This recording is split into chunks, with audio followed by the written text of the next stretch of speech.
Salve, salve, gente boa! E aí, tudo bem? Seja bem-vindo, seja muito bem-vindo ao canal. Nesse vídeo nós vamos falar a respeito dos atos de justiça dos santos. Vem comigo até o final, sai daí não!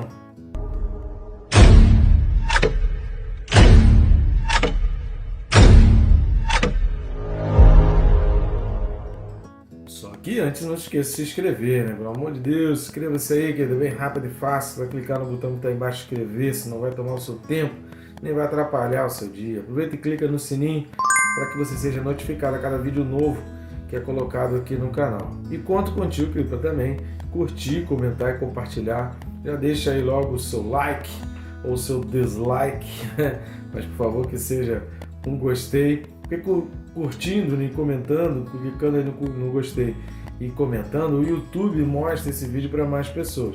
Compartilhando, você faz chegar esse vídeo para pessoas que nem eu nem o YouTube conseguiríamos chegar. Vamos junto nessa missão, de levar a palavra de Deus a toda criatura. Vamos nós cumprindo essa missão, um trabalho inédito que está aí no YouTube, que é a Bíblia estudada, né, comentada versículo a versículo em vídeos, principalmente a questão do Apocalipse, que é tão importante. E o texto que nós veremos neste vídeo é Apocalipse 19, versículo 8.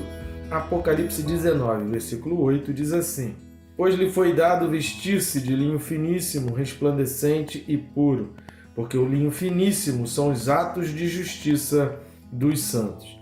Maravilha, né? Então aqui está falando de quem? Está falando da noiva do Cordeiro. No vídeo passado nós falamos a respeito das bodas, do casamento do Cordeiro, e essa noiva que vem se casar, que está chegando aqui o momento dela, que já se preparou, ela que já está toda enfeitada, já está toda preparada, já se esforçou, já está pronta para esse casamento, já está pronta para esse relacionamento que é eterno, como todo casamento foi criado por Deus para ser eterno.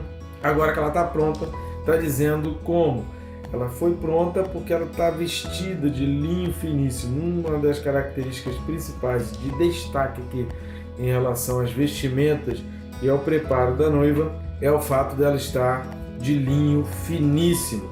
E vem destacando aqui, né? Linho finíssimo, resplandecente e puro. O próprio texto traz uma explicação de linho finíssimo e a gente só vai complementar a explicação do texto para que a gente tenha um entendimento completo aí das bodas do Cordeiro e dessa celebração tão maravilhosa relatada na Bíblia para aqueles que creem, para aqueles que amam ao Senhor. Então vamos nós aos 3 pontos importantes para serem analisados nesse versículo. Primeira coisa, linho finíssimo. A expressão linho finíssimo, ela traduz esse aspecto de riqueza. Vestir-se de linho, e principalmente de linho finíssimo, na época aqui no Antigo Testamento, nesse início aqui de Novo Testamento, era coisa cara, significa uma pessoa da elite, significa alguém muito importante, high society, né? Então o linho finíssimo ele traz esse aspecto. Agora compare com Apocalipse 18, versículo 16. Em Apocalipse 18, 16, vai falar, a gente já tem o vídeo aí a respeito desse texto, assista, procure aí que você vai achar no nosso canal. Apocalipse 18, 16 vai dizer, olha, dizendo, ai, ai da grande cidade, que estava vestida de linho finíssimo, de púrpura, de escarlata, adornada de ouro, de pedras preciosas e de pérolas. Ou seja, um sistema riquíssimo, um sistema caprichado, um sistema da mais alta pompa. Agora, qual a diferença do linho finíssimo da grande Babilônia, da mulher, da prostituta, do sistema babilônico para o linho finíssimo das vestes do Cordeiro? A diferença é que o linho finíssimo da Babilônia foi comprado com preço de sangue dos santos. O linho finíssimo da Babilônia foi comprado com o dinheiro deste mundo. O linho finíssimo da noiva do Cordeiro foi comprado com dinheiro que dinheiro nenhum desse mundo pode comprar. Uma das coisas que mais nos admira quando olhamos para o Novo Testamento é exatamente esse aspecto. Tem ruas de ouro. O que significa ruas de ouro? Não significa soberba, não significa que Deus é pomposo, que Deus gosta disso, daquilo. Não, significa que tudo que a gente tem como valor neste mundo, que tudo que a gente tem como alta valorização e que é uma busca frenética, que as pessoas se matam para buscar nesse mundo, no céu, querido, isso não vai ser nada, isso não representa nada, não representa nada e significa tão pouco que tá na rua. Ao invés de paralelepípedo, Deus bota o ouro lá na rua para cobrir a rua. Por quê? Porque aquilo não tem a menor importância no céu. Os valores no céu são outros. A gente precisa entender que a Bíblia vai dizer que os valores divinos, os valores do céu são outros. Enquanto pessoas, na época aqui de João, que escreveu o Apocalipse, se matavam para ter dinheiro para comprar uma veste de linho, uma festa, era caríssimo, uma roupa de festa de linho.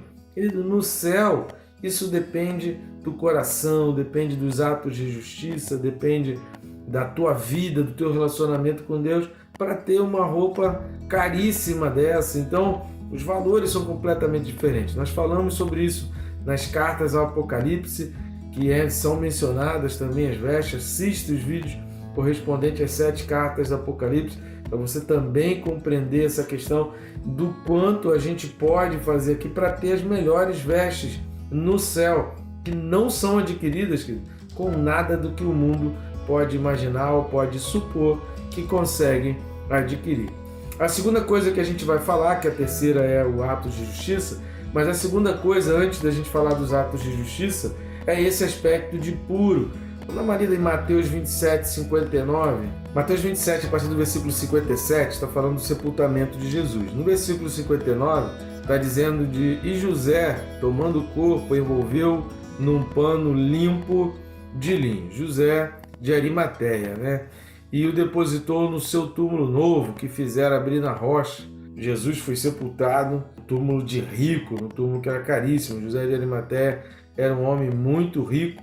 Diz o texto aí, o versículo 57, fala isso, né? Um homem rico de Arimateia, chamado José, que era também discípulo de Jesus. Para quem pensa que o evangelho é somente para classe baixa, já no Novo Testamento, ali no início, já mencionava pessoas que eram discípulos de Jesus, mas eram riquíssimos. E a pessoa quis retribuir a Jesus, entregando o seu túmulo, que era novinho, e quem inaugurou foi Jesus. Rapaz, que privilégio! Imagina que privilégio desse homem oferecer o seu túmulo e ter esse privilégio de o seu túmulo, o túmulo que ele construiu. Ele nunca imaginou que ao construir o túmulo seria inaugurado dessa maneira, né? E aí eu viajei um pouco aqui sobre a questão de José de Arimateia. Vamos voltar para o texto de Apocalipse aqui, versículo 8. O puro, por quê? Porque o linho eram umas vestes importantes. Jesus, no seu sepultamento, ele foi sepultado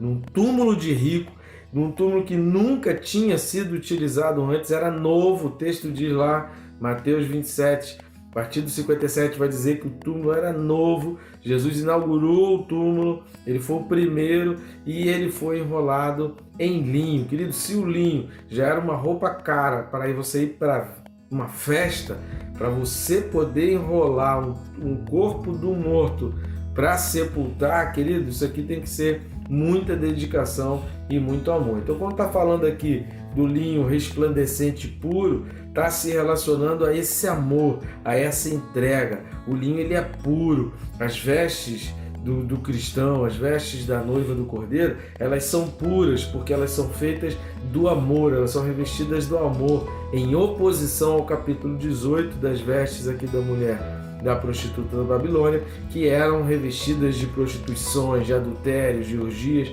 de pederastias e pornografias e um monte de coisa que suja as vestes. Hebreus vai falar do leito sem mácula, sem mancha, ou seja, o pecado ele mancha, o pecado suja. Então, quando está falando de vestes limpas, resplandecentes, está falando de um esforço para torná-la limpa, que foi purificada. Então, as vestes aqui, elas foram purificadas porque elas foram lavadas no sangue do Cordeiro, o Cordeiro que foi morto e ressuscitou num túmulo novo, num túmulo preparado e também revestido ali de linho. Então, essa pureza significa essa passada dessa lavada no sangue do cordeiro, já que naquela época não existia alvejantes, uma vez manchado o linho, uma vez sujo o linho, ele não voltava a ser branco, ele não voltava a ser resplandecente e reluzente. Só um alvejante muito poderoso e que nem existia na época para poder fazer isso. E o sangue do cordeiro poderia fazer isso. Então aqui está falando de alguém que se vestiu como uma veste, que foi lavada, que foi purificada, que se tornou resplandecente.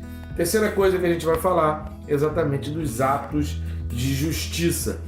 A palavra aqui no original, ela está dando a ideia de plural completo, no sentido de atos de justiças, ou seja, foram mais de um ato. Então, a nossa salvação, assim que a gente recebe a salvação, a gente começa a entrar nos atos de justiça. Então, aqui está falando de um conjunto de atos, está falando de uma sequência de feitos, está falando de uma dedicação, de uma vida dedicada a esse tipo de coisa, está falando de uma vida voltada para isso. Então, são atos de justiça, ou seja, foram cometidos atos, foram feitos atos. O cristão foi realizando, foi, comprando, adquirindo dinheiro para ter essa veste de linho.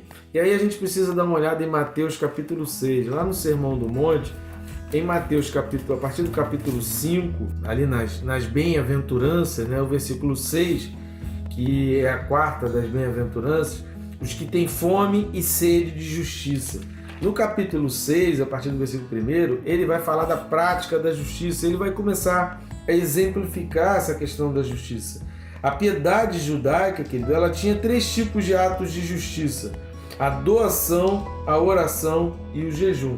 Então, quando Jesus está falando aqui dos atos de justiça, Jesus está reafirmando esses valores positivos da doação, da oração e do jejum. Porém, ele está falando que isso só torna válido, isso só vai pesar na nossa conta, isso só vai contribuir para a gente adquirir a roupa de linho finíssimo se isso está em submissão a Deus, se isso está sujeito a Deus, se a gente faz isso por Deus. E aí ele vai falar de como dar esmolas, como se deve orar, e aí como se deve orar, vai falar da oração que a gente tem como oração do Pai Nosso ou oração dominical, vai falar de como jejuar, dos tesouros no céu, da luz e das trevas, ou seja, todos esses atos de justiça precisam estar relacionados e submissos, sujeitos a Deus. Deus tem que estar no controle de todos os nossos atos, seja de doação, seja de oração, seja de jejum. Então, os atos de justiça envolvem exatamente isso. E aí eu te convido a ler Mateus capítulo 6, para que você tenha essa compreensão desses atos de justiça dos santos: doação, oração e jejum. Jesus está reafirmando a importância que isso tem na construção do cristão, na construção da noiva do Cordeiro, na construção daquele que vai participar das bodas do Cordeiro. Querido, se na tua vida não tem doação, não tem oração e não tem jejum, como que você quer vestes limpas para entrar nas bodas do Cordeiro? Porque os atos de justiça representam a doação. Quando a gente está falando de doação, não é só dinheiro, não. É óbvio que o ato de doar, de entregar dízimos, isso traz um desprendimento, né? Mas esse é assunto para outro texto. Lá em Romanos capítulo 16, Paulo vai falar que se uma parte está abençoada, todo o restante está abençoado. Isso é um princípio bíblico também do Antigo Testamento. Se você abençoa uma parte, todo o restante está abençoado. Jesus falou isso: se eu lavo os teus pés, todo o teu corpo já está limpo, né? Já está purificado. Então a questão da doação envolve isso, esses atos de justiça, porque eu estou abençoando o restante. Quando eu entrego uma parte, eu estou abençoando todo o restante que sobra, porque aquela parte eu estou santificando, eu estou separando, eu estou entregando. Então é óbvio que tem também um aspecto financeiro, mas pode ser doação do teu tempo, doação da tua vida, pode ser uma entrega total. Eliseu, por exemplo, quando foi chamado por Elias, queimou bois, destruiu, ou seja, falou assim: para essa vida que eu tinha, eu não volto mais. Aquele foi o recado de Eliseu, quando ele acabou ali com as juntas de bois, matou os bois, fez o churrasco, quebrou ali, utilizou a madeira para fazer aquela churrascada para a população, para aquele povo dele, para os familiares dele, indicando o quê? Qual era o recado ali? Para cá eu não volto, porque uma vez botando na mão no arado, a gente não pode mais olhar para trás. Então a doação envolve isso tudo.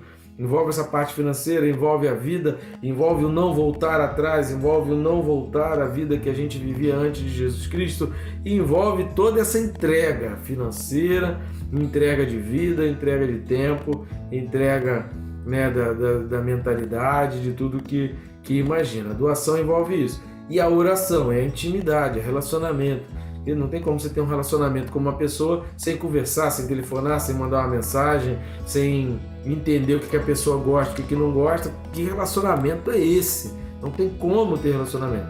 E a oração é o que nos proporciona ter essa intimidade, entender quais os gostos de Deus, o que agrada, o que não agrada, como que eu convivo em harmonia com o que Ele pensa, como que eu entro nessa vontade. E imaginando que o relacionamento do homem com Deus é um relacionamento do doulos, é um relacionamento de servo. Se você não assistiu, assista aí os vídeos correspondentes a Apocalipse 19, desde o versículo 4. Então é esse relacionamento de servo, do doulos, aquele que faz a vontade do seu Senhor, de que Deus é o Senhor, e a gente abre mão da nossa vontade pela vontade de Deus. Sem oração a gente não tem como descobrir. Sem oração, sem leitura da palavra, não tem como descobrir isso. Então, doação, oração, que envolve o relacionamento, a leitura da palavra, e o jejum, que é essa prática de sacrifício, onde você mostra, você está naquela luta e através do jejum você diz: se corpo, aquilo que você precisa, eu vou dar para a minha alma. Então eu deixo de alimentar o meu corpo para alimentar a minha alma. E aí eu me disciplino a buscar em oração e a buscar a leitura da palavra cada vez mais. Então os atos de justiça, querido, envolvem essa doação, a oração juntamente com o estudo da palavra e o jejum. São os atos de justiça que vão proporcionar as vestes de linho fino. Então, o linho fino, querido, o linho fino, o material da roupa são os atos de justiça. Você consegue entender isso? Que o material da roupa é a doação, a oração, a leitura da palavra e o jejum? É com isso que você vai alinhavando, que você vai construindo as vestes da boda do Cordeiro. Então você faz hoje pensando em estar preparado para aquele grande dia das bodas do Cordeiro. Isso é tremendo demais. Isso é tremendo demais. Então toma essa palavra, porque você está fazendo hoje, pensando lá na frente, que no dia que eu estiver com o Senhor, as minhas vestes estão completas, porque eu orei, porque eu me doei, porque eu jejuei, porque eu me entreguei ao Senhor. Então, já começou, querido, a construção? Já começou a costurar a tua roupa para as bodas do Cordeiro? Então faça isso hoje, não deixe para amanhã. Que Deus te abençoe, querido, rica e abundantemente.